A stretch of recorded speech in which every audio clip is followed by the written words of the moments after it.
Salut les gars, c'est Héliotrope.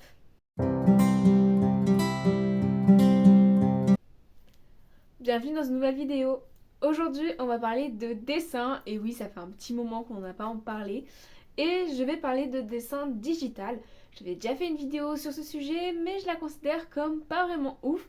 Du coup, j'ai décidé d'en refaire une pour vous montrer déjà comment j'ai dessiné différemment. Ce n'est pas un décor, mais une personne. Toujours sur le même outil, l'application Sketchbook. Et donc je vais vous montrer comment je l'utilise. Donc voilà, ce ne sera pas un tuto de l'application. Je ne vais pas vous montrer comment l'utiliser précisément. Mais par contre, je vous montre comment moi je l'utilise et comment je vais appliquer différents calques, différentes couleurs, colorier, dessiner, etc. J'espère que cette vidéo vous plaira et je vous laisse avec la suite. Donc après avoir choisi l'image que je voulais utiliser comme modèle pour dessiner, j'ouvre l'application Sketchbook qui est l'application que j'utilise. Le petit rotation automatique que vous venez de voir s'afficher sur l'écran, c'est pour signaler que mon ordinateur est passé en mode tablette et que je peux dessiner. Pour commencer, je choisis l'outil que je vais utiliser, donc ici c'est le stylo bille, la taille, l'opacité et la couleur. Donc là je suis sur un 1.3, opacité à 100% et en noir. Voilà, donc c'est souvent comme ça que je fais les croquis ou alors je suis en crayon, mais c'est rare que ce soit différent. Donc je commence la première phase de mon dessin, c'est le croquis, donc les contours, le calque qui va rester tout en haut de la file de calque, tout simplement pour que les contours soient supérieurs à tous les autres calques, que ce soit la couleur, les ombres, etc. Après avoir fini l'étape croquis, donc avoir tout dessiné avec le stylo noir, je vais passer à l'étape de l'ancrage, donc je vais créer un nouveau calque et le passer, comme je viens de le dire juste avant, en dessous du calque principal, le calque des contours. Pour l'étape de l'ancrage, du coloriage, appelez ça comme vous voulez, c'est assez simple. J'utilise la petite pipette qui me permet de choisir la couleur qui existe déjà sur l'image. Et je vais tout simplement choisir le pinceau, donc moi j'utilise le pinceau, mais on peut utiliser tout style d'outils, et colorier les endroits que je souhaite colorier. Ici j'ai respecté les couleurs de l'image originale, mais j'aurais pu très bien m'amuser avec tout type de couleurs, ce qui m'est déjà arrivé de faire un peu création entre guillemets. Ici je respecte 100% l'image, c'est juste le côté dessin que je cherche à avoir et pas le côté création et original.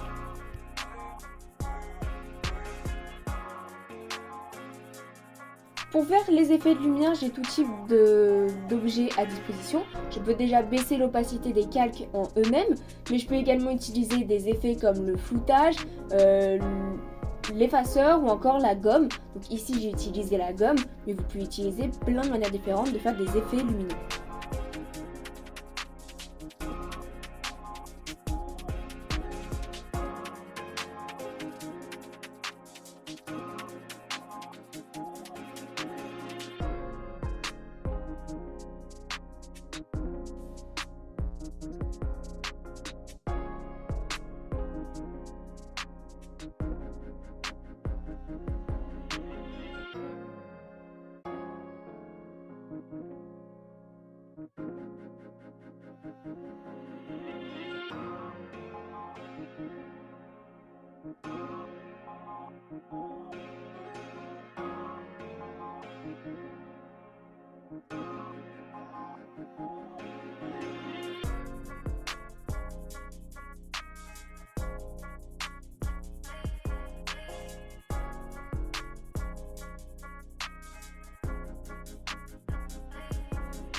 Comme vous pouvez le remarquer, j'utilise différents types de calques pour les différentes couches du dessin.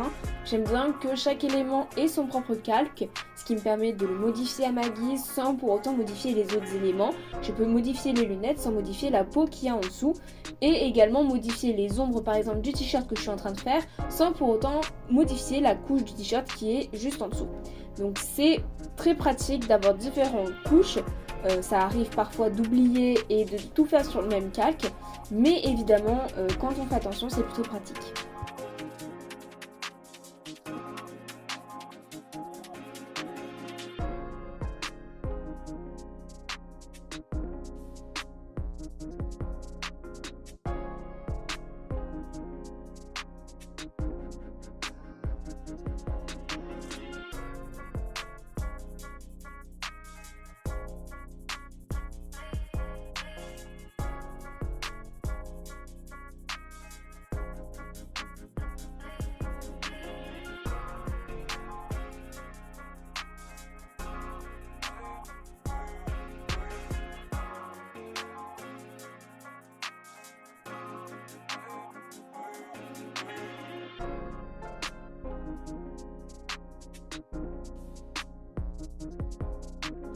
Pour ce qui est des ombres, on peut faire des ombres nettes comme je suis en train de le faire sous les lunettes, mais on peut également faire des ombres un peu plus effacées, un peu plus étalées, comme si on avait utilisé une estompe. Il y a différents outils à notre disposition, comme vous allez voir pour le nez, parce que je vais faire une ombre estompée sur le nez, je vais utiliser l'effet flou, ça va me permettre d'étaler la couleur foncée sur la couleur claire. Alors il y a plusieurs types d'outils pour faire les étalements, un peu comme les effets de lumière ou les effacements. Voilà, donc apprenez à utiliser différents types de pinceaux, différents outils que vous avez à votre disposition. Jouez un peu à découvrir et une fois que vous allez découvrir, vous allez pouvoir faire plusieurs effets assez sympathiques. J'aime beaucoup l'effet flou car ça me permet de faire pas mal de dégradés, ce qui m'a permis du coup là, comme je viens de le dire, de faire le nez.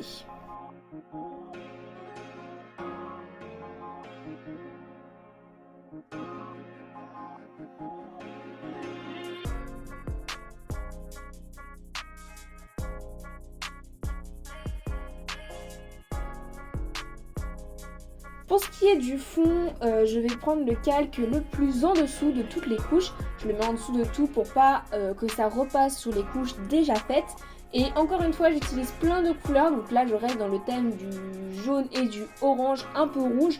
Voilà, donc un truc très lumineux, très pimpant. Et je vais utiliser l'outil flou pour étaler.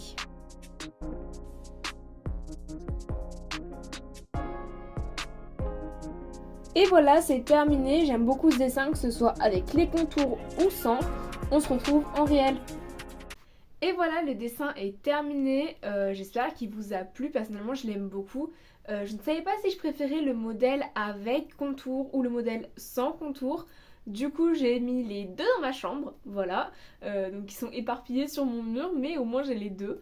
Dites-moi en commentaire ce que vous pensez de ces dessins et de la vidéo en général. Si vous dessinez et que vous dessinez en digital, dites-moi comment je pourrais m'améliorer, ou est-ce que si je vous ai aidé à vous améliorer, qui sait, peut-être. Voilà, j'espère que cette vidéo vous plaira. N'hésitez pas à aller me suivre sur les réseaux sociaux, que ce soit mon compte Insta public ou mon compte Insta dessin, même si je suis très peu active en ce moment. J'ai également le lien de mon Pinterest en bio, n'hésitez pas à aller voir. J'ai quelques dossiers sur le sujet du bullet journal, etc. comme je vous avais déjà dit dans plusieurs vidéos, donc n'hésitez pas à les checker. Voilà, c'est terminé. Je vous laisse avec d'autres vidéos si vous voulez. En espérant vous revoir pour la prochaine, abonnez-vous, restez connectés. Ciao!